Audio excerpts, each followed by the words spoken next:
الرجيم. بسم الله الرحمن الرحيم. السلام عليكم ورحمة الله وbarakatuh. Inshallah, kabla ya kuanza darasa letu, hebu tufungue kwanza na kisomo cha Qur'ani. Kijana wetu yuko hapo, Juma, tafadhali.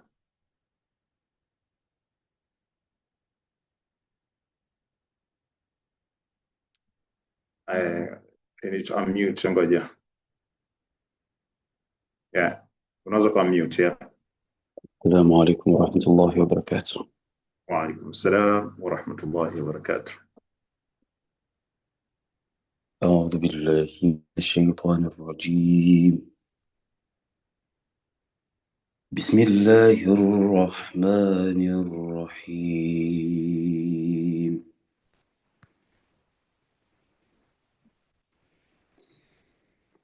إن الذين كفروا بآياتنا سوف نصليهم نارا كلما نضجت جلودهم بدلنا جلودا غيرها ليذوقوا العذاب إن الله كان عزيزا حكيما. والذين آمنوا وعملوا الصالحات سندخلهم جنات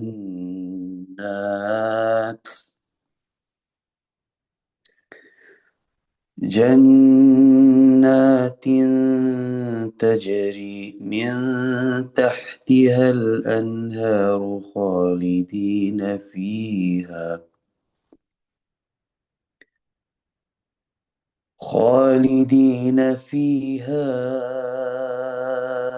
أبدا لهم فيها أزواج مطهرة وندخلهم ظلا ظليلا. إن الله يأمركم أن تؤدوا الأمانات إلى أهلها وإذا حكمتم بين الناس أن تحكموا بالعدل إن الله نعما يعظكم به إن الله كان سميعا بصيرا. يا أيها الذين آمنوا أطيعوا الله وأطيعوا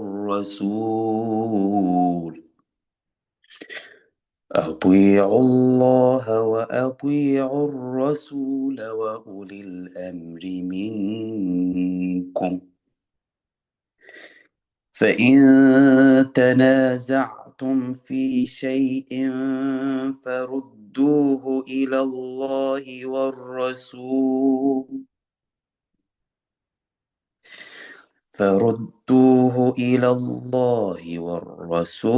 إن كنتم تؤمنون بالله واليوم الآخر ذلك خير وأحسن تأويلا.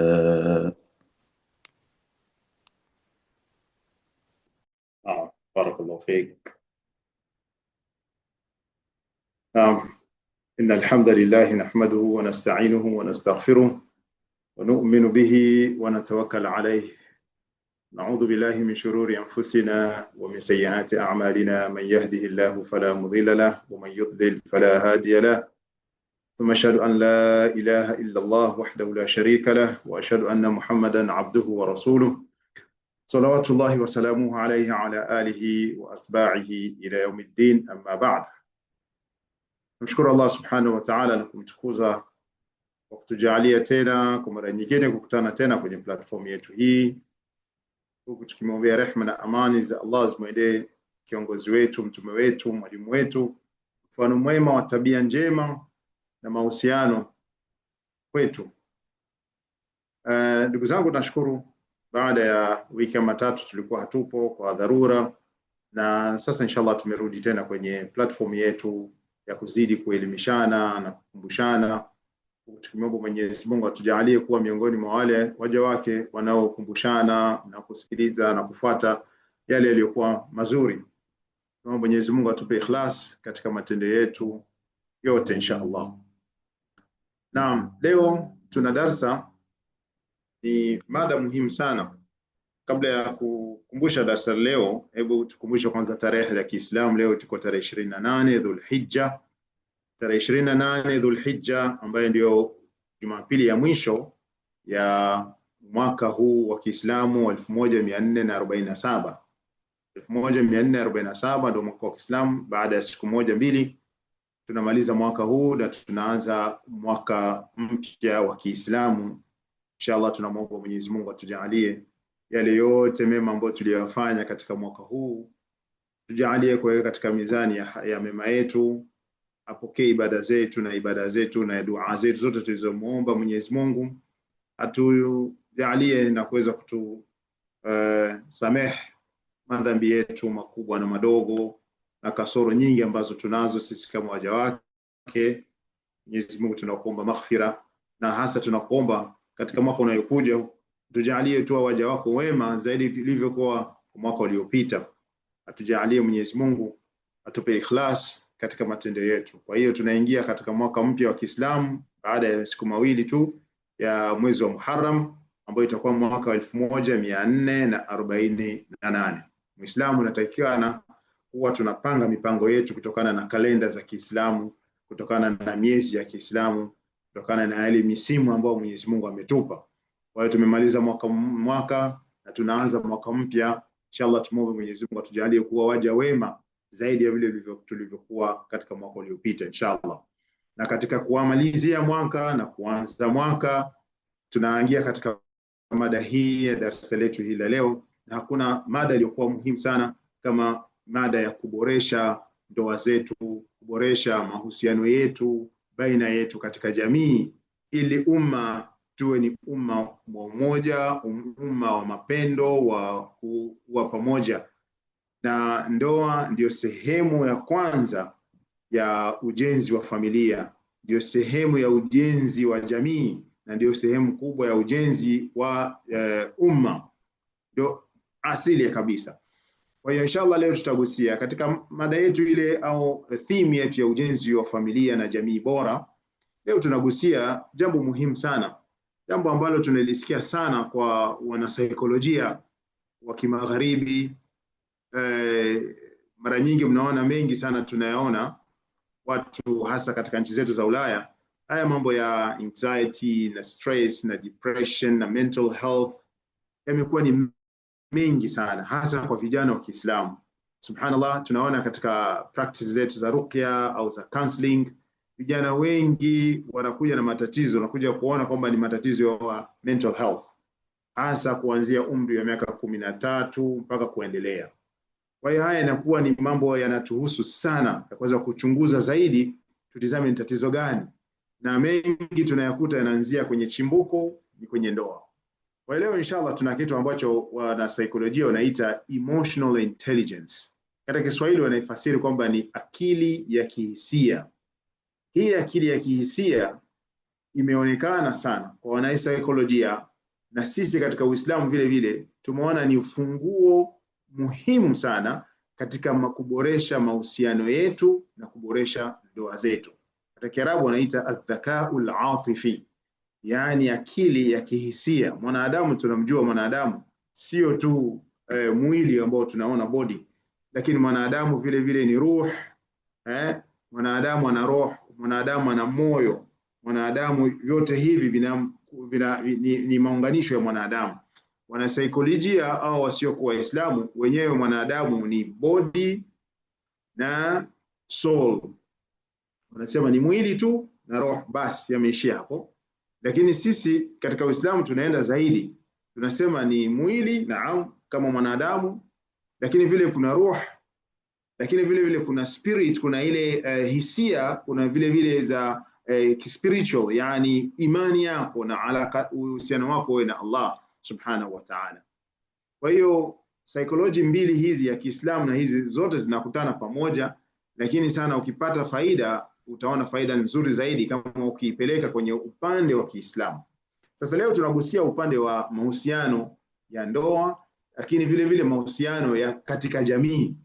Tuanze kwanza kwa kufungua na baadhi ya maswali. Nitakuwa nitajaribu leo kuwa kidogo mwazi na tuweze kusaidiana sote. Japokuwa darasa hili tunalenda part 1, tutakwenda na part 2 na pengine part 3 inshallah wiki ijayo, pengine tutakuwa na wataalamu wetu vile vile. Leo mimi naigusia sana upande wa Kiislamu. Tuanze na baadhi ya maswali ya kujiuliza. Kwa nini kuna wanandoa wanaupendana vizuri lakini ndoa hawaishi na malumbano? Wana mapenzi lakini malumbano kila wakati. Swali la pili, kwa nini kuna mume anafanya kazi kwa bidii, anahudumia familia yake, lakini mke wake bado anahisi kwamba hajapendwa au hapendwi? Swali la tatu, kwa nini vile vile kuna mke anajitolea katika familia na wengine kufanya mpaka kazi na kushughulikia familia yake, lakini mume bado anahisi kwamba haeleweki, bado haeleweki? Swali lingine, kwa nini baadhi ya ndoa huvunjika si kwa sababu ya ukosefu wa mapenzi, bali ukosefu wa mawasiliano mazuri, ukosefu wa kuelewana kihisia, kuelewa hisia zako na kuelewa hisia za mwenzako, ukosefu wa kukosa heshima katika ndoa? Haya ni baadhi ya maswali tunajiuliza na maswali mengi ambayo tunayaweka hapo ili tuanze kama kutengeneza njia ya kwenda katika mada yetu hii. Wataalamu wa kisaikolojia wanasema hivi, wamegundua kwamba jambo la kushangaza sana, wanasema kwamba ndoa nyingi, hii katika maneno yao wanasema kwamba ndoa nyingi hazivunjiki kwa sababu ya makosa makubwa au matatizo makubwa. La, anasema ndoa nyingi zinavunjika kwa sababu ya namna wanandoa wanavyoshughulikia hisia zao na hisia za wenzi wao. Hii ni miongoni mwa sababu kuu za ndoa kuharibika, kwamba anasema mara nyingi tatizo sio pesa katika nyumba, tatizo sio nyumba au tatizo si kazi, bali tatizo ni kutokusikilizana, kutokusikilizwa, kutokueleweka, kutothaminiwa, mtu hamthamini mwenzie, kutoheshimiana katika ndoa, kutokujua namna ya kuwasilisha yale hisia zako, namna ya kuzuia hasira zako, namna ya kuzuia huzuni zako au maumivu yako. Unakwenda moja kwa moja tu unatoa kwa sababu umekasirika. Hapa ndio pakuja matatizo katika mahusiano yetu ya ndoa zetu au na jamii kwa ujumla. Katika connection ya Uislamu, jambo hili sio kwamba limegunduliwa tu juzi na hawa wana saikolojia, hapana. Tunakuja kuona kwamba katika Uislamu kumbe tunayo. Unapochunguza Qur'ani, unapochunguza hadithi za Mtume sallallahu alaihi wasallam, ukiziweka pamoja baadhi ya dot fulani, unakuta wametengeneza kitu kinaitwa Islamic psychology, yani saikolojia ya Kiislamu, tofauti na ile saikolojia tu kawaida.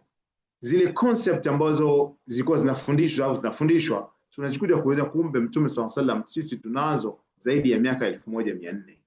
Ndio utaona baadhi ya wanasaikolojia wakubwa, al-Imam Ghazali na wengineo katika karne ya 10 na 11 mpaka 10 na ngapi, wote wameshughulika haya mambo. Wakija kuyaweka pamoja tukapata kitu kinaitwa Islamic psychology, kwa sababu Mtume sallallahu alaihi wasallam haya mambo ya hisia alitufundisha, na alikuwa ni mfano mzuri sana katika kujua namna ya kusikiliza mwenzako, namna ya kutambua hisia za mwenzako na namna ya kutambua hisia zako, na alijua vile vile namna ya kudhibiti hasira, na yote haya alitufundisha, na Qur'ani imejaa na aya nyingi za kuweza kutufundisha, kama vile Mtume Mwenyezi Mungu kiasi kwamba alimsifu kwamba yeye ni mwenye tabia ya hali ya juu, wa innaka la ala khuluqin adhim, kwamba hakika wewe Muhammad uko juu ya tabia njema kabisa. Katika sura al-Qalam anasema hivyo.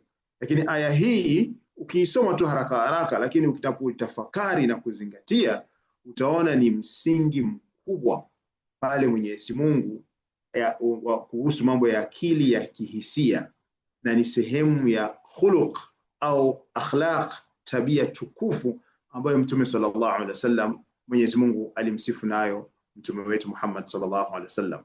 Kwa hiyo kabla hatujaendelea, nataka kila mmoja wetu na mimi vile vile tujiulize baadhi ya maswali. Na swali hilo lingine tujiulize, je, ndoa zinaharibika? Je, ni kukosa pesa? Ni kwa sababu ya ukosefu wa pesa? Sababu wako watu wa maskini lakini wanaishi vizuri kwa starehe, na wako watu matajiri lakini hawaishi kwa starehe, ni migogoro kila wakati. Je, ni kukosa zawadi au kumpelekea mke wako zawadi au kumpa mume zawadi ndio sababu panakuwa migogoro? La, ndipo watu wana miaka hakuna zawadi baina yao lakini wanaishi kwa amani vizuri. Je, ni kukosa kuelewana, kueleweka na mtu ambaye unaishi naye? Haya ni baadhi ya maswali lazima sisi wote tu tunajiuliza kama wazazi. Kwa hiyo leo inshallah tutafanya safari ya kuelekea katika kitu tunaita saikolojia ya ndoa. Tuichambua ndoa undani wake na kutizama baadhi ya vitu ambavyo vinaweza kusaidia kuweza kuweka ndoa zetu ziwe ndoa za utulivu, ndoa za sakina, pawepo upendo, mawadda na huruma na rahma na mawasiliano yenye afya, healthy relationship baina yetu, na communication, na vile vile kutatua migogoro yetu kwa hikma. Tutajaribu kuweka Qur'ani inasemaje, hadithi za Mwenyezi Mungu za Mtume sallallahu alaihi wasallam zinatuambia vipi, na hata tunakwenda katika hii concept ya wanasaikolojia ambao baadhi ya watu na Waislamu wanakwenda kutafuta counseling, ushauri kwa psychologist, hali ya kuwa kumbe katika Uislamu tunayo ushauri mzuri wa kuweza kutuweka sawa sawa. Kwa hiyo tuanze kwanza na maana hii concept ambayo inaitwa emotional intelligence, adhakaul atifi. Ni kitu gani hasa kisaikolojia, alafu tutakwenda na katika Uislamu vile vile. Kisaikolojia wanatuambia kwamba emotional intelligence, katika Kiswahili akili ya kihisia. Tumesema mwanadamu sio mwili tu, bali mwanadamu ni anahisia vile vile. Unaumia, huzuni, hizi zote ni hisia ambazo mwanadamu anazopata. Hali kadhalika kuna maradhi ya mwili, kuna kuumwa tumbo, kuna kuumwa kichwa, mguu na nini. Kwa hiyo mwanadamu sio tu mwili, bali vile vile ana hisia zake. Sawa. Sasa by definition wanatoa maarifa, wanasema emotional intelligence, wanasema wanasaikolojia kwamba this is the ability to understand, to use and to manage your own emotions. Ni ule uwezo wa kuelewa, kutambua hisia zako mwenyewe, ukajijua wewe ni nani, mambo yako ni hisia zako ni zipi. Ukishajielewa na namna unaweza kuzimanage, ukazitekeleza na kuweza kuziongoza zile hisia zako, uwezo wa kutambua na kuelewa na kudhibiti hisia zako, ndio maana yake. Sio tu hisia zako, bali uwezo vile vile wa kuelewa hisia na kudhibiti hisia za mwenzako. Ukaelewa mwenzangu ana hisia vipi, iwe ni mwenzako kwenye ndoa, iwe ni mwenzako katika familia, iwe ni mwenzako katika jamii. Uelewa hisia za mwingine na namna gani unaweza kuavoid na kuweza kutizama changamoto na kutuliza ile migogoro ambayo inaweza kutokea baina yako, iwe ni katika ndoa, iwe ni katika urafiki, iwe ni katika familia, iwe ni katika jamii. Hii ni concept iliyokuwa kubwa sana ndugu zangu. Nirudie tena, maana ya emotional intelligence wanasema ni ability to understand, to use and to manage your own emotion in a positive way. Uwezo wa wewe kuweza kuelewa, kutambua, kuelewa na kudhibiti hisia zako kwa uwezo uliokuwa mzuri in a positive way. Na vile vile ability to communicate na kuelewa hisia za mtu mwingine na namna ya kutaamali na kuweza kurelate naye na namna ya kuweza kuziwia ile hasira zako au na kuziwia huzuni zako usizioneshi. Hii ndio inaitwa emotional intelligence, adhakau al-atifi. Sawa, katika Kiswahili yani tunakwenda sasa katika ndoa. Hii unaweza kuiapply katika ndoa, katika urafiki, hata makazini, hata katika familia, hata katika jamii vile vile. Katika ndoa, hii akili ya kihisia humaanisha nini? Humaanisha kwanza kuelewa hisia zako wewe kama mwanandoa, baba, mama. Ukajielewa hisia zako ni nini? Ukaelewa hisia za mwenzi wako vile vile. Kuwasiliana kwa huruma baina yenu. Tena wakati wa hisia, huyu ana hasira, nitawasiliana naye vipi? Nitamuelewa vipi? Hichi ni kipindi chake cha hasira, hichi ni kipindi chake kidogo emotions zimepanda. Nitasema vipi? Nitawasiliana nini? Nitazungumza vipi? Na kutatua matatizo kwa utulivu na busara. Hii ndio inaitwa emotional intelligence. Ukienda katika wasaikolojia wameandika vitabu na vitabu na vitabu, na inatumiwa sana sana kama techniques, namna ya kuweza kumpa mtu ushauri katika wana saikolojia wanatumia. Lakini sisi katika Uislamu bwana tunayo. Sasa tumeshaelewa haya. Kwa ujumla wana saikolojia wanatuambia kwamba kuna 4 key skills of emotional intelligence, yani المهارات الأربعة الأساسية للذكاء العاطفي. Kuna mambo manne katika utafiti wanasema kuna mambo manne muhimu katika hii jambo la akili ya kihisia. Tuzingatie mambo haya manne, tuyachambue moja moja na tuende katika Qur'ani. Huenda katika kuelewa hili itatusaidia kwanza wewe mwenyewe kujitambua, ukajitambua hisia zako, ukatambua makosa yako, ukajua mapungufu yako, udhaifu wako na yale mazuri mambo gani ambayo unayajua, ili kujitambua. Sasa jambo la kwanza katika haya mambo manne wanaita ni self awareness. Self awareness, alwa'yu bidhati, yani kujitambua. Mtu kujitambua wewe mwenyewe. Maana yake nini? Ni kujitambua, unatambua hisia zako mwenyewe na jinsi hizi hisia zako zinazoathiri mawazo yako, hisia vile zinazoathiri tabia zako na uhusiano wako na watu wengine. Ukajua vile vile nguvu na udhaifu wako katika jamii, katika familia yako. Hii inaitwa self awareness, mtu kujitambua mwenyewe. Maana kuna mtu unaishi lakini hujitambui, huelewi udhaifu wako ni nini, huelewi ukaona muda ukajiassess kwanza wewe mwenyewe ni kitu gani. Katika Uislamu haya tunayo, kwamba tunaita muhasabatu al-istibsar wal muhasaba, yani kujitambua mwenyewe, ukajiself assessment, ukajielewa. Katika Uislamu ndio tunaita muhasabatu nafs, yani time unachukua muda wako wewe mwenyewe kama mama, kama baba, ukajitambua mimi mwenyewe kwamba mimi nina kitu gani, ni mapungufu yangu, ni mambo ni yapi. Ukaorodhesha mapungufu yako, ukaorodhesha makosa yako, ukaorodhesha vitu gani ambavyo uko vizuri zaidi, quality zako ukazijua.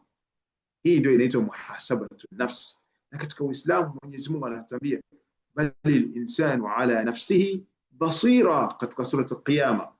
Halika mwanadamu anajitambua vizuri yale ndani wake. Yani kila mwanadamu ukiwa na muda ukajiassess, ukajichunguza, utajijua vizuri sana kwamba mimi nina makosa fulani, mimi nina mapungufu fulani. Kufanya hivi kuna kufanya nini? Kuna kusaidia kwa kutaamal fi dawafi'iha, ili uweze kujua namna gani sasa kitu gani ina hasira. Hii hasira la, wakati gani hasira nisioneshe, wakati gani unaweza nizuia hasira. Mimi ni mtu kidogo, nikisikia mara moja tu napandisha moja kwa moja natoa. Au mimi ni mtu kidogo nakuwa nasikiliza na kishaelewa, si act moja kwa moja, lakini natulia kwanza, nitakuja kuzungumza baadaye, au nitafakari. Hii hakuna mwanadamu yoyote asiyokuwa na hisia. Na hisia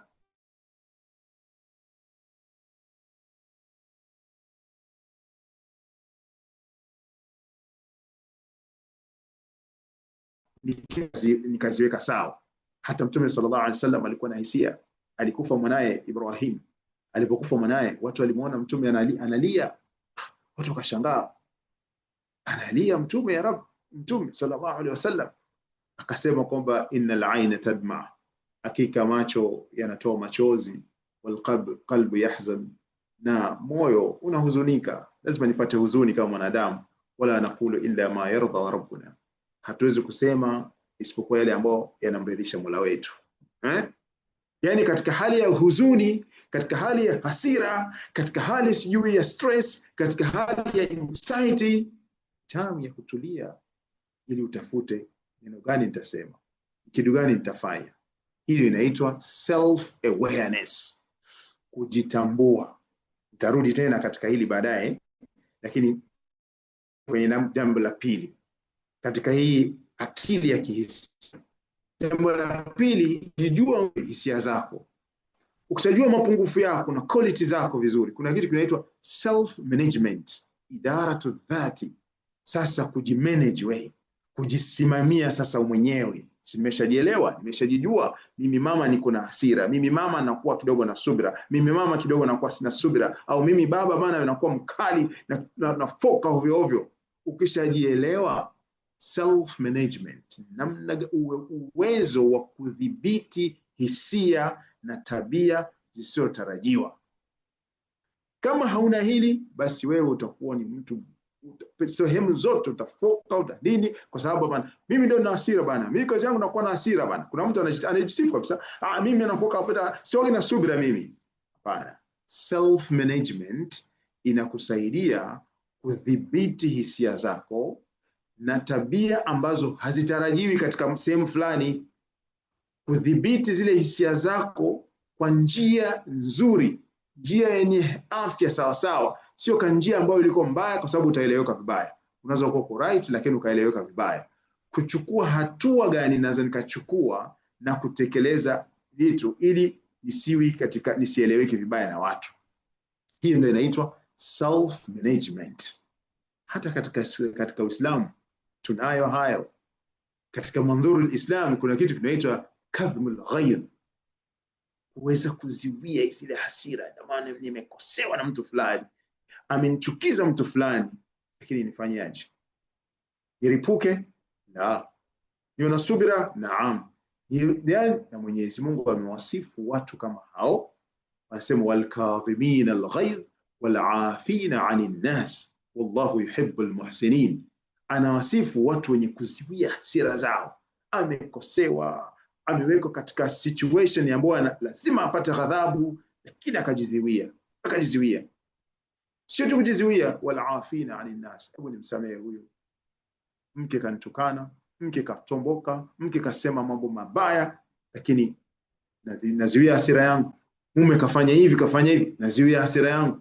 Wala afina 'anil nas, na nikusamehe. Kwa sababu ukiwa hivyo, wallahu yuhibbul muhsinin, Mwenyezi Mungu anawapenda sana watu kama hao wenye kufanya wema, watu wenye kufanya wema kama hao, watu wenye ihsan, kufika kwenye level kama hiyo. Hii ni daraja iliyokuwa kubwa. Tukiyatumia haya katika ndoa, utaona kwamba hizi ni ufunguo wa kuweza kuweka mambo yetu ya sawa. Jambo la kwanza, self awareness, kujitambua. Kujitambua ni kutambua nafsi yako, hisia zako, ukaelewa mapungufu yako, ukayajua. Baada ya kuyajua, self management, nitafanya dhabt al-infialat, dhabt al-infialat, nitazidhibiti hizi hasira zangu, nitaweza kuzielekeza vipi hizi, katika wakati gani niseme, wakati gani nisisemi. Hii inaitwa self management. La tatu, hii ni wewe na nafsi yako. Lakini mwanadamu huishi peke yako, unaishi na familia, unaishi katika jamii. Kuna kitu kinaitwa social awareness. Social ni wa'i ijtimai, kwa sababu wewe umeshaelewa hisia zako na unajua namna ya kuzicontrol, lakini unaishi na mwenzako huyu mwenzie vile vile ana hisia. Zielewe, unataka uzielewe, understand, uelewe vile vile katika familia yako kuna watu wenye hasira, kuna watu wenye hivi, kuna watu wenye hivi. Kuelewa hisia zako haijatosha, bali elewa na hisia za mwenzako ule ambao mnaishi naye. Unaweza kuelewa hisia na mahitaji yake. Huyu ana mahitaji gani? Huyu ana wasiwasi sana katika watu, huyu akiwa katika watu anazungumza hivi. Kuelewa dalili za hisia za mwenzako. Huyu akisikia jambo fulani huwa anapanda, akisikia jambo fulani kidogo anakuwa mtulivu. Hii inakuwa inakusaidia wewe sio tu kujielewa wewe na kumuelewa mwenzako, iwe ni katika ndoa, iwe ni katika familia, iwe ni katika jamii vile vile. Kukosa haya, ndugu zangu, yanatupa matatizo sana katika mahusiano yetu ya ndoa, yanatupa matatizo sana katika mahusiano yetu ya familia, yanatupa matatizo yetu sana, matatizo mengi hata katika jamii, hata misikitini. Utaona mtu anasimama katika sofa, huko pembeni yako unamwambia tu mwenzangu, hebu sogea, yani sikaa kwenye mstari vizuri. Mtu anakugonga hivi kidogo au anakasirika. What's this? Nini? Hisia hata hajui kuzicontrol. Mpaka msikitini hajui kucontrol hisia zake. Na wewe umeambiwa hivyo, sio rudishe na wewe kwa hisia mbaya tena. Muelewa huyu pengine ana matatizo nyumbani, katoka kazini kachoka, kafanya hivi, kaelewa zile hisia zake. Hii inaitwa social awareness. Sawa? Kuelewa hisia katika jamii ya watu ambao wanakuzunguka. Jambo la 4 ni kitu kinaitwa relationship management. Umeelewa hisia zako, unajua namna ya kuzicontrol, umeelewa hisia za mwenzako. Haya, utazicontrol vipi? Utazicontrol idaratul alaqat. Haya mahusiano yangu na mwenzangu, haya mahusiano katika familia, mahusiano katika jamii, nitacontrol vipi? Usimamizi wa mahusiano. Unajua jinsi gani nitazungumza na huyu, jinsi gani nitaweza kuongea, neno gani nikilisema litamuudhi mwenzangu, kitu gani nikifanya kitendo kitamuudhi au kitamrani, na namna gani naweza nikadhibiti migogoro baina yetu katika ndoa, baina yetu katika familia, na migogoro katika jamii, hata mpaka msikitini. Ndugu zangu, haya yote tunayo katika Uislamu, na Uislamu umetuambia haya mambo mengi. Mambo 4 haya ndio yako katika kitu kinaitwa, ni msingi mkubwa katika kitu kinaitwa emotional intelligence, akili ya kihisia.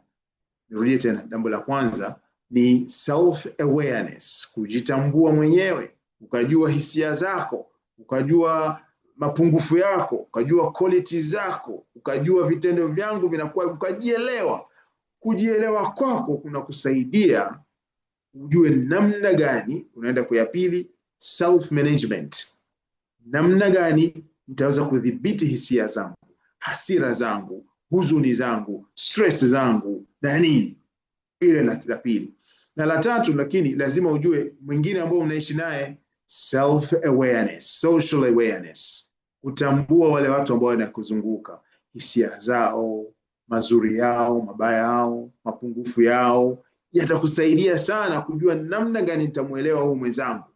Lakini hiyo ndio ya 4, relationship management. Namna gani nitafanya idaratul alaqat, nitaweza kuweka kitu gani ili hasira, pametokea conflict, matatizo, nitafanyaje hizi conflict zisiepo, nitaavoid vipi, nitafanya nini. Haya ni mambo ambayo yanatusaidia sana katika psychology. Vitabu vimeandikwa na wanawapa watu ushauri, lakini sisi bona tunayo katika Uislamu.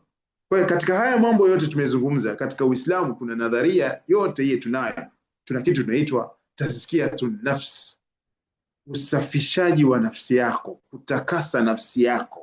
Ile tunasikia mtu tazkiyatun nafsi, fanya tazkia, na mara ngapi Mwenyezi Mungu katika Qur'an anatuambia kuhusu tazkia, kusafisha na kutizama nafsi yako kwa itakasa. Maana yake ni nini? Ni ile kuchunguza nafsi yangu iko vipi, mambo gani mimi yanakuwa mazuri kwangu, mambo gani yanakuwa kidogo yanaletea hasira, yanaletea pressure, yanaletea stress, ya nini. Alafu kuna kitu husnul khuluq, tabia njema tumeambiwa. Hii inakusaidia katika uhusiano wako wewe na mwenzako, ndugu yako, familia au jamii, na kuwa na subra na huruma na wale ambao unaishi nao.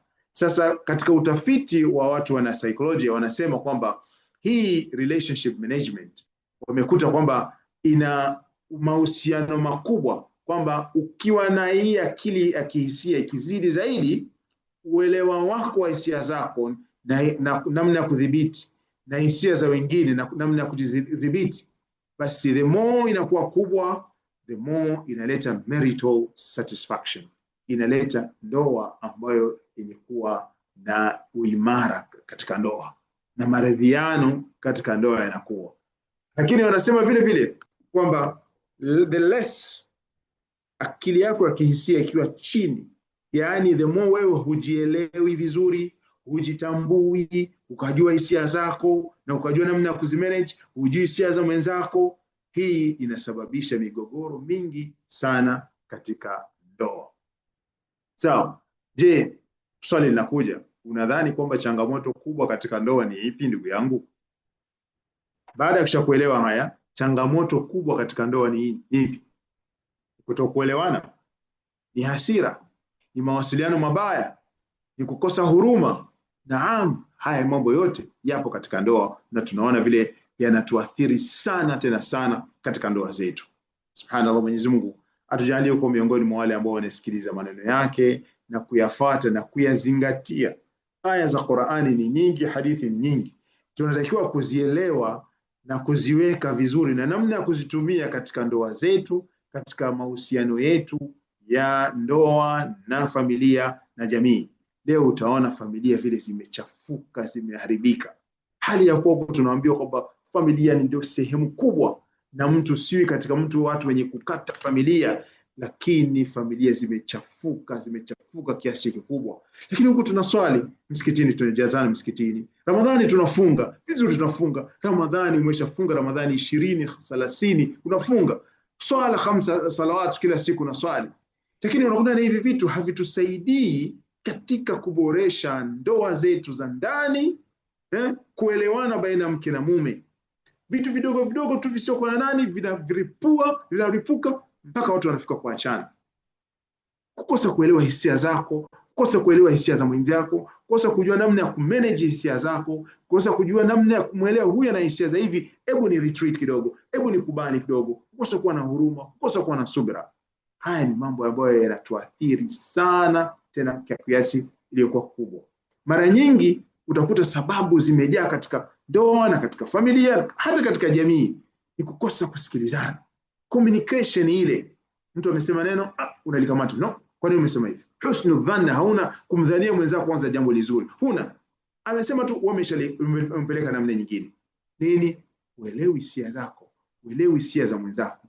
Kukosa kuelewana kihisia, hilo ni jambo likubwa. Hasira sio dhibitiwa. Kuna mtu ni hasira. Kibri, Allahu Akbar. Kibri, na usijioni kama wewe unatupesa kidogo. Sioni kama wewe sio ni familia fulani. Kibri kinakuwa kubwa na kukosa kuomba msamaha. Allahu Akbar. Wala afina 'anil nas, wewe unasamehe kwa watu. Kama unasamehe, omba na wewe msamaha. Na ni mara ngapi utajiuliza mwenyewe, hivi kwa mwaka mzima ulishaomba msamaha mara ngapi? Mwezi uliopita ulishaomba msamaha mara ngapi? Mtu anakuwa mzito hata kwa yule ambaye amenikosea, anashinda kwa nani? Kwa hiyo haya ni mambo ambayo ndugu zangu yanaathiri sana uhusiano wetu. Sasa niende tena kwa haraka haya mambo manne, inshallah nitaishia hapa, lakini nitatoa sasa na mfano wa hii akili ya kihisia kwa Mtume sallallahu alayhi wasallam. Nataka kuchukua haya mambo manne ambayo tumeona: self awareness, self management, social awareness, na relationship management.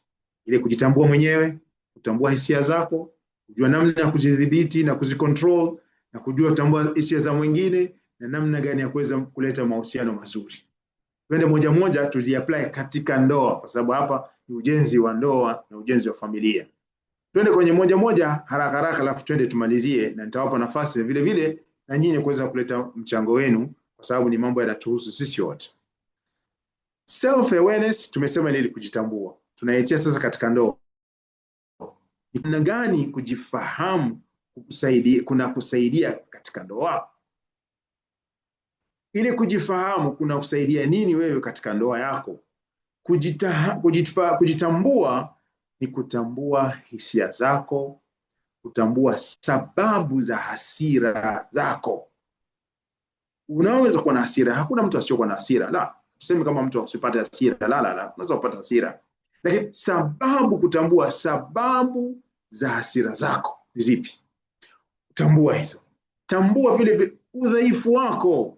Hakuna mwanadamu asiyokuwa mdhaifu. La, hakuna mwanadamu asiyokuwa mdhaifu. Sawa? Kwa hiyo unatakiwa baba, mama, sote kutambua, kila mtu atambue udhaifu wangu ni upi. Sio tu hilo, lakini kutofanya maamuzi ukiwa umeghadhibika. Hii ni sehemu ambayo tumekatazwa katika dini.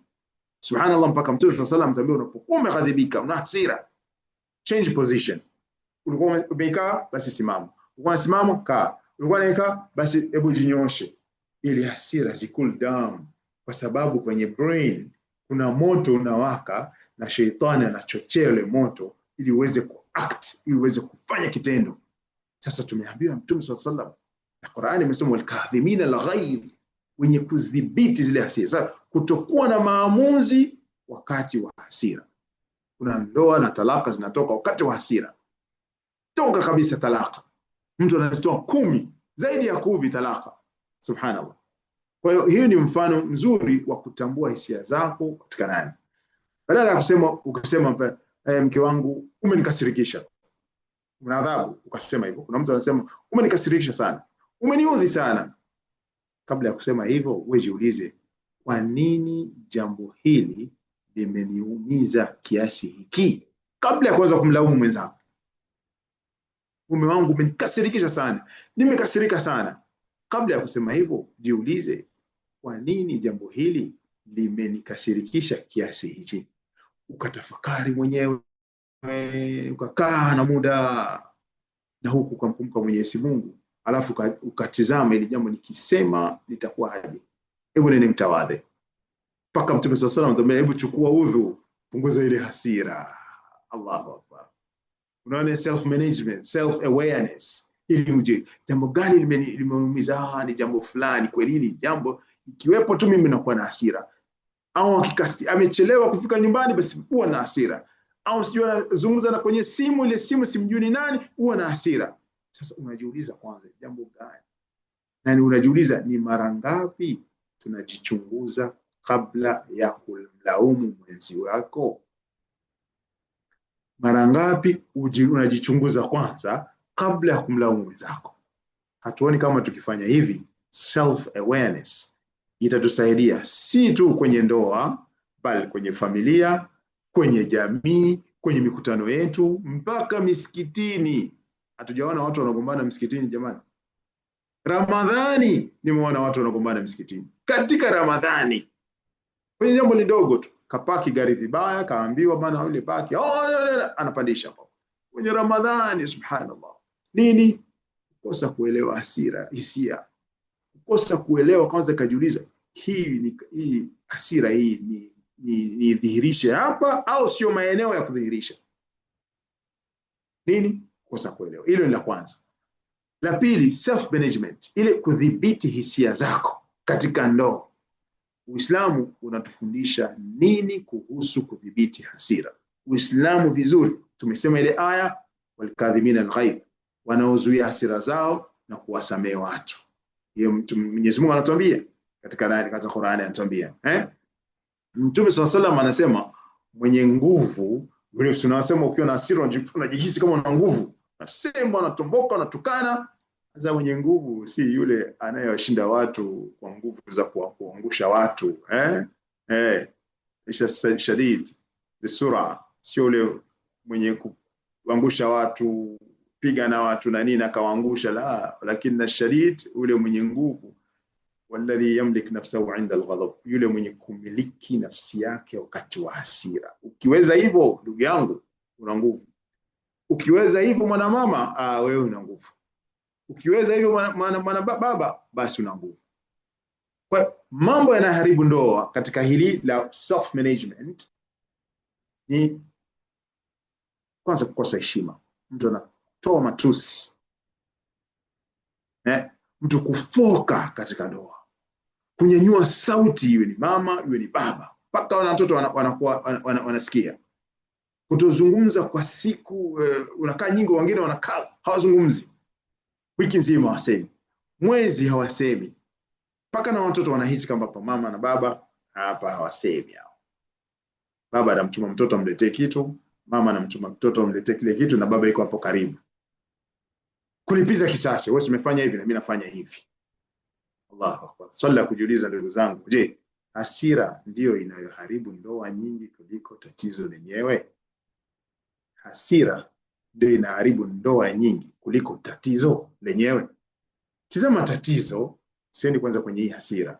Sasa mtu anasema hasira inakuja kuharibu kuliko tatizo lenyewe, kuliko kwenda kwenye tatizo tukalitatua ile tatizo, kuliko kudhihirisha hasira na mpaka environment ya family inakuwa a toxic family environment. Yani ni sehemu ambayo watoto wanakuwa na wanahisi kama hapa baba ni mwenye hasira, hapa mama ni mwenye kufoka na nini. Haya ni mambo ambayo yanatuharibu sana katika ndoa zetu. Jambo la tatu ni ile tumesema social awareness, ufahamu wa hisia za wengine. Ufahamu wa hisia za wengine, kwa sababu wewe unaishi katika ndoa na mwenzi wako, unaishi katika familia, una ndugu, unaishi katika familia, katika jamii, una jamaa wako umekuzunguka. Sasa swali la kujiuliza, wanandoa wanawezaje kuelewa hisia za wenzao? Sawa, hii ndiyo tunaita katika Kiingereza wanaita empathy, huruma. Kuwa na huruma. Tumesema katika Qur'ani inatuambia ile kwamba katika misingi ya ndoa ile kuwa na nini? Na huruma baina ya wanandoa. Hapa ni ule uwezo wa nini? Ni uwezo wa kusikiliza kwa makini yule mwenzako, kumsikiliza. Kutambua huzuni ya mwenzi wako. Ana huzuni mwenzangu, hebu nimwache kidogo. Kutambua msongo wake wa mawazo. Mwenzangu ametoka kazini na stress. Mwenzangu ametoka hospitali ana stress. Hebu nisimletee kitu cha kuweza kumuudhi hivi sasa. Kutambua hisia ambazo hazijasemwa kwa maneno. Kuna hisia ambazo hasemwi. Kuna hisia tu unamwona tu hali yake vile, naona uso tu unaona kuna tatizo hapa. Haya ndio inaitwa social awareness. Kuwa na uwezo wa kuelewa hivi itakusaidia sana. Na Mtume sallallahu alaihi wasallam alituambia, alitambua hisia. Mfano mwema tunao, Mtume katuambia hisia za wake zake. Kuna wake wengi lakini anamjua huyu ana hivi, huyu ana hisia hivi, huyu ana hisia hivi, huyu ana hisia hivi. Sawa. Kujua wakati gani hisia nitadhihirisha na wakati gani sio dhihirisha. Hili ni jambo la tatu. Ama jambo la mwisho ile tumesema relationship management, kusimamia mahusiano yako, kuyasimamia. Katika ndoa tunazungumza hapa ni nini kinachojenga mahusiano yenye afya ndani ya ndoa. Unatakiwa kujua kwamba mahusiano mazuri, kuheshimiana, kusameheana, kushauriana, kujengana kiroho na kihisia. Kuna watu wanaishi lakini hawako kiroho, kiimani hawako pamoja. Mmoja anaswali, mwingine haswali. Mwingine anaswali vizuri, mwingine swala zake ni za puiza hivyo hivyo. Hawako kihisiana, kujengana kihisia. Kwamba yule mwenzangu ana hisia mbaya leo, ana tatizo. Ukaenda kumliwaza hata kwa jambo lidogo. Tumeambiwa katika Qur'an, wa'ashiruhunna bil ma'ruf, kaeni nao kwa wema. Wake zenu wakaeni nao kwa wema katika surati an-Nisa. Sasa hii mal ma'ruf ni nini? Sio maneno tu ya kuzungumza, la. Hao mtafanya vipi? Nitafanya. Hii relationship management inakusaidia kuwa na ule uwezo wa kuwasiliana, kwanza maneno mazuri ya kuzungumza, heshima baina yenu, samaha baina yenu, kushauriana baina yenu, kujengana kihisia kwamba mwenzangu leo iko hivi, hebu nimjenge kihisia. Kuna mtu anakaa ana mtu mwingine ndio anamjenga kihisia, ana mtu mwingine ndio anamjenga kiroho au kiimani. Inakuwa sio vizuri sana. Kwa hiyo ni kujua tabia gani ndogo inayoboresha sana mahusiano ya ndoa. Ni mambo madogo tu haya mambo manne inshallah tumeyapitia, na ningependelea tusimamie hapa katika haya, lakini nimalizie tu kwa mfano mmoja mkubwa sana. Mengi ya kuzungumza, lakini nimeanza kutoa hatua haya manne ili tuyaweke na tutizame uwezo wa kuweza kuyatumia katika mahusiano yetu ya ndoa, katika uhusiano wetu katika familia na katika jamii zetu, ili tuone kwamba ukienda kule kwenye psychologist wanakuambia psychology ukaona kama wale wazungu bana wako hivi, la, tunayo katika Uislamu. Ni ile tu zile aya tunaziweka pamoja na mafunzo ya Mtume sallallahu alaihi wasallam, tunakuwa na Islamic counseling, ushauri wa Kiislamu au Islamic psychology, saikolojia ya Kiislamu katika ndoa, saikolojia ya Kiislamu katika familia, saikolojia ya Kiislamu katika jamii. Hizi ni vitu ambavyo vinatusaidia sana. Hebu nilete mfano mmoja katika Mtume sallallahu alaihi wasallam, ambao ndio mfano mwema ambao tunayo.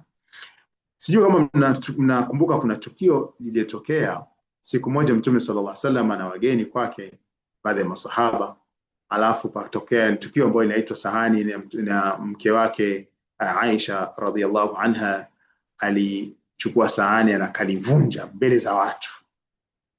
Allahu akbar. Miongoni mwa mifano mizuri sana kabisa ya akili ya kihisia katika maisha ya Mtume sallallahu alaihi wasallam, hili tukio ambalo lilitokea nyumbani kwake wakati wako wageni. Tizama hivi, alafu tizama na wewe kama unaweza kufanya vipi. Tumepokea sana katika hadithi moja katika wake zake Aisha radhiallahu anha, alikuwa nyumbani kutokana na hisia za wivu wa kawaida wanawake kwa wenzao. Aisha radhiallahu anha alipiga sahani hiyo kwa mkono wake, likaanguka chini na kuvunjika mbele ya wageni. Haya, Mtume alifanya vipi jamani? Ikiwa ni wewe utafanya vipi? Kuna wageni wamekuja, unamwita mama fulani, hebu tuletee maji. Anafika pale, maji anachukua vile anavunja maji, yanamwaika yote. Sahani ya chakula anaivunja mbele ya wageni, utafanyaje? Pengine tungekasirika sana, tungefoka tena mbele za wageni, tungeabishana hapo mwenzi wetu, aibu ingekuwa ni kubwa sana, na wengine wangetoka pale tukaanza aibu fulani. Tungekumbusha makosa hayo miaka na miaka. Kuna siku ulifanya hivi mbele za wageni, siku ulifanya, ingekuwa ni makosa yakarudia, maana kuna mtu anakumbusha kosa la miaka 10. Lakini Mtume sallallahu alaihi wasallam kwa mukhtasar alionyesha kiwango cha juu cha akili ya kihisia, yale mambo manne ambayo tumezungumza. Sawa, badala ya kumdhalilisha Aisha radhiallahu anha au kumkaripia mbele ya wageni, alikusanya vile vipande vya sahani na akasema, mama yenu amepatwa na wivu. Anawaambia wageni kwamba mama yenu Aisha kapatwa na wivu. Kwa kauli hii fupi, Mtume sallallahu alaihi wasallam alifanya mambo kadhaa muhimu ya yale ambayo tumezungumza manne. La kwanza, alitambua hisia za mke wake. Hakutizama kile kitendo, alitazama hisia, self awareness. Alielewa hisia za mke wake. Social awareness, kutambua hisia za mwingine. Hakutazama kile kitendo cha kuvunja sahani, alitambua hisia iliyokuwa nyuma ya kitendo. Hisia ipi? Ni wivu. Kafanya hivi kwa sababu ya wivu. Sasa sisi mara nyingi tunatazama kile kitendo, hautizami hisia gani huyu mume kafanya, alikuwa nayo mpaka kusema anatamka talaka. Hii hasira imekuwa ni kitu gani kimemfanya mpaka amekuja kufanya hivi? Mke wangu mpaka kafika kutamka jambo hivyo, amefanya nini? Kwa hiyo Mtume sallallahu alaihi wasallam alitambua hisia iliyokuwa nyuma ya kile kitendo.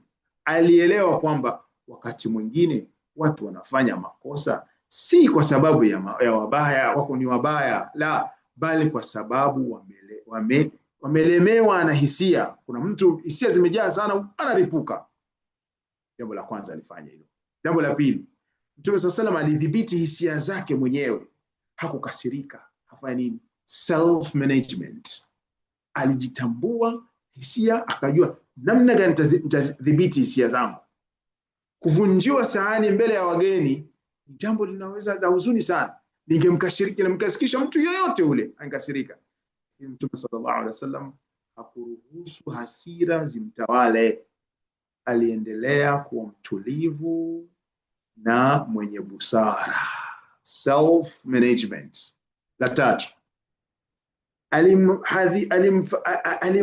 alimpa hifadhi, alimuhifadhi na kumheshimu, kumpa heshima mke wake,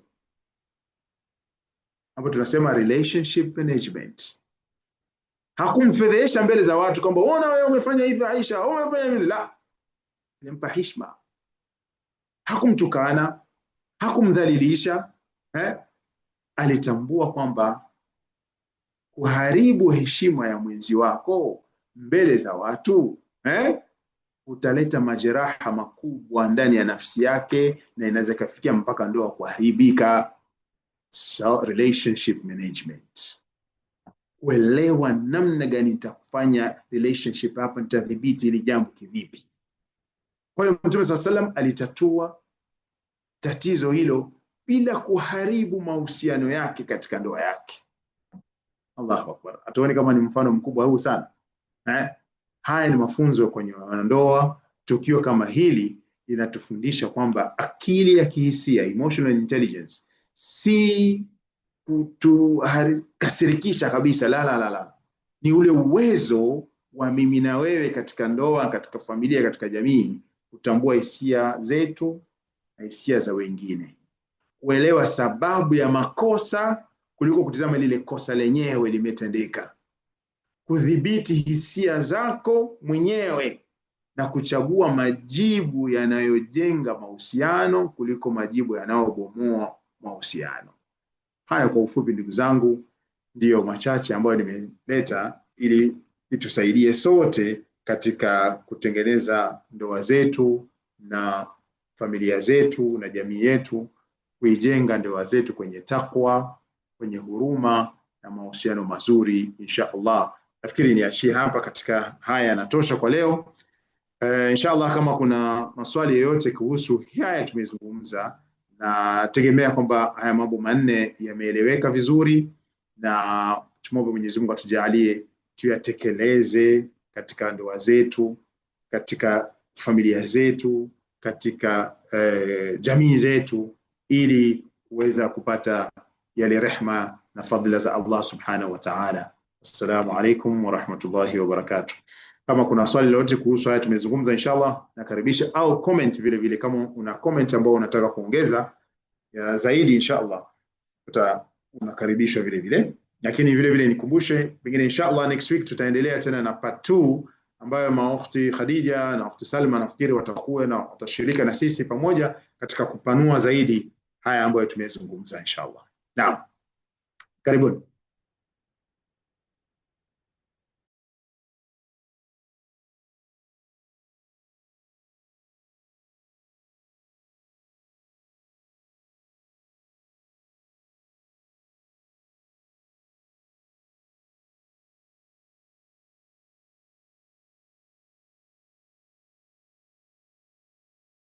Now, yote ana swali, yote ana comment, na nategemea lazima mtakuwa comment, kwa sababu haya ni mambo yanatuhusu sisi wote.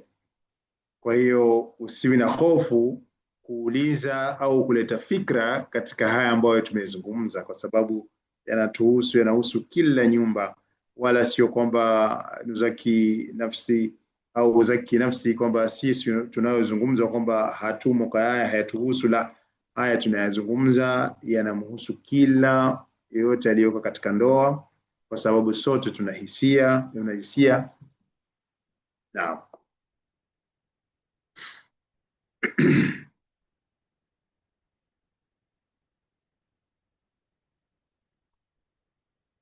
Naam, hakuna swali jamani? Lazima swali liwepo, au changia basi fikra katika haya ambayo yamezungumzwa. Wala sioni aibu ukizungumza, sio kama inahusu ndoa yako, hapana.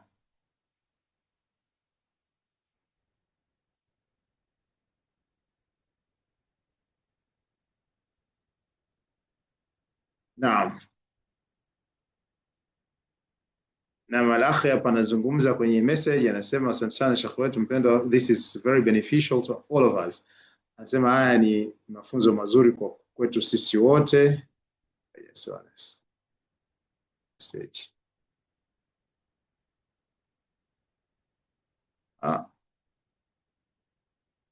Amefuta message, kwa ameandika message hapo kwamba yanatuhusu sisi wote. Naam. Na kwamba ni tatizo ni kwamba mke na mume wanakosa kuelewana. Naam.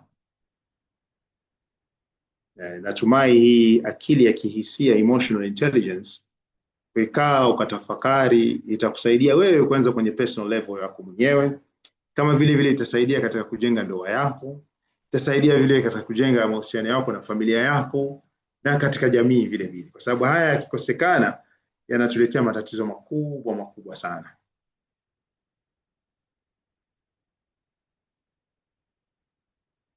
Naam. Hakuna Sheikh Hussein, hebu tupe any comment yanasema.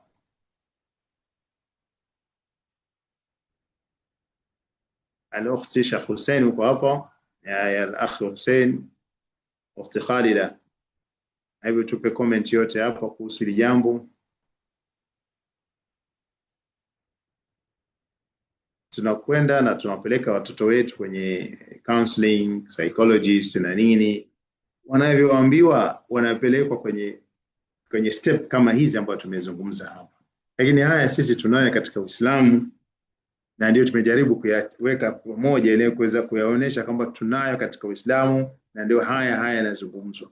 Na mfano mzuri tumeonyesha mfano Mtume sallallahu alaihi wasallam, na mifano ipo mingi sana. Naam.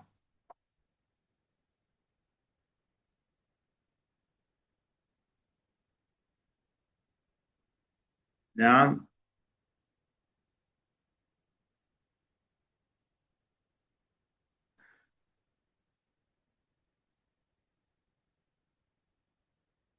Natumai jambo limeeleweka, lakini watu wako reluctant katika kutoa comment. Msihofu, ukitoa comment unatoa, sio kama ni wewe ndio unatoa, yanakuhusu wewe, hapana. Anasema hapa katika moja ametoa hapa, anasema perhaps you remind us all kuhusu haki za mke na haki za mume. Perhaps we fail to understand kuhusu hiyo emotional intelligence as we forget haki zetu. Anasema labda tungekumbusha haki za mume na mke, kwa sababu tunashindwa kuelewa hii emotional intelligence kwa sababu hatuelewi haki zetu. Na haki za mume na mke ni mambo ya kawaida, hayo yanazungumzwa sana tena sana. Unaweza kaelewa haki zako zote 100%, lakini hujui namna, hisia zako huzijui, mapungufu yako huyajui, na hujui namna ya kudhibiti hisia zako. Hata ujue haki zote unazielewa theoretically, lakini kesho utazibomoa kwa sababu wewe ni mtu wa hasira. Mara moja umeshapanda, mara moja umeshakasirika, mara moja umeshatoa hukumu, mara moja umeshatoa decision, uamuzi. Nini? Hasira zako huzijui, hisia zako huzijui, na huzijui namna ya kuzicontrol. Kwa hiyo number 1 ya kwanza ni ile muhasabatu nafs, kujihesabu kwanza mwenyewe, ukajitambua mimi ni nani.